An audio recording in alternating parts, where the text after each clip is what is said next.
As of May 1st, 2025, all foreign nationals travelling to Thailand must now complete a new entry requirement known as the Thailand Digital Arrival Card, or TDAC. This requirement applies to all foreign travellers regardless of the visa type, method of entry, or prior visits to Thailand, and failing to register may lead to delays at immigration, or in some cases prevent you from entering Thailand altogether. I'm Augustin from Siam Legal, and in this video we'll be walking you through the step-by-step process of registering for the TDAC so you can enter Thailand without any issues at immigration. You can access the TDAC system through the official government website and complete it up to 3 days before arriving in Thailand. Once you've registered, you'll receive a confirmation email that you can present to the officers at the immigration counter to enter the country. If you forget to register for the TDAC in advance, you'll still have the chance to do so after landing.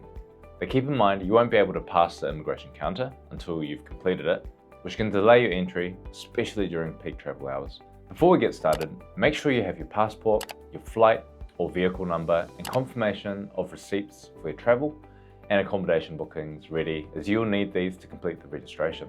Now, once you have these, the first step is to visit the official TDAC website. Select the arrival card option on display. This will take you to a form where you'll fill in your personal information such as your name, date of birth, and country of residence, passport number, and phone number. You'll only need to fill in the fields marked with a red asterisk to move on to the next step of the registration process. After you've done this, select continue, and you'll be taken to another form where you'll need to fill out details about your method of traveling to Thailand and your planned accommodations. Select the province from the drop-down menu, and the district and sub-district menu will automatically update to show options relevant to that area, making it easier to provide accurate information.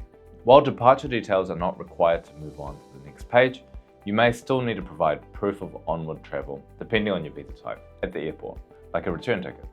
The final step of the registration process is a health declaration, where you'll need to list the countries you've travelled in the past few weeks. If any of those countries are under a health or disease warning issued by Thailand, you may be required to provide proof of vaccination or undergo a health inspection upon arrival. Currently, only yellow fever has a health warning, so if you have visited a country at risk of yellow fever up to 2 weeks prior to your travel to Thailand, you must provide proof of vaccination against that disease. If you look at the bottom of the page, you'll see a button to add other travellers. Only click on this if you're travelling with a group and want to handle all the TDAC registrations at once. Each individual in your party, including children, must complete the TDAC registration, so make sure to do one for everyone in your group. But if you're registering only for yourself, simply follow the on-screen instructions to submit your TDAC application. Once approved, you'll receive a confirmation email, which you'll need to save onto your device to later present to the officials at the immigration counter to enter Thailand. Confirmation should only take up to an hour, but depending on your nationality, travel history, and if there are any errors in your application, confirmation can take longer. Now, after you've entered Thailand, do not delete your TDAC confirmation. You may need to show it again when leaving the country or performing other immigration tasks, such as extending or changing your visa.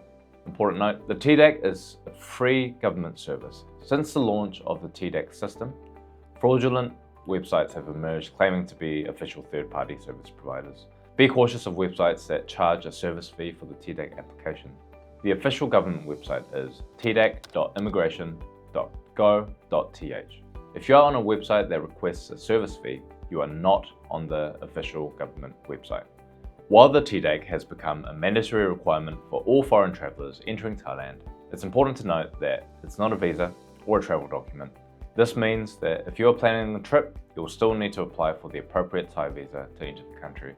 At Siam Legal, we offer 100% free TDAC assistance. Our team will guide you through every step, no hidden fees. And by partnering with Siam Legal, you can avoid unnecessary delays and focus on enjoying your free time in Thailand. If you have any questions about or want assistance with your TDAC registration and Thai visa applications, please contact us via the links in the description. Like and subscribe for more insights into Thai immigration, and thank you for watching our video.